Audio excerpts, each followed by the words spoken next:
मुस्तफ़ा कमाल कहते हैं पीपल्स पार्टी कराची की गटर लाइनों का इख्तियार छोड़ने के लिए तैयार नहीं है, लेकिन NA 245 में MQM के हक में दस्तबरदार हो गई। MQM अंदर से पीपल्स पार्टी से मिली हुई है।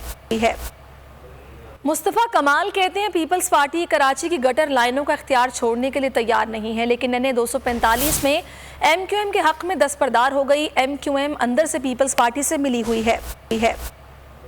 मुस्तफ़ा कमाल कहते हैं पीपल्स पार्टी कराची की गटर लाइनों का इख्तियार छोड़ने के लिए तैयार नहीं है, लेकिन NA 245 में MQM के हक में दस्तबरदार हो गई। MQM अंदर से पीपल्स पार्टी से मिली हुई है।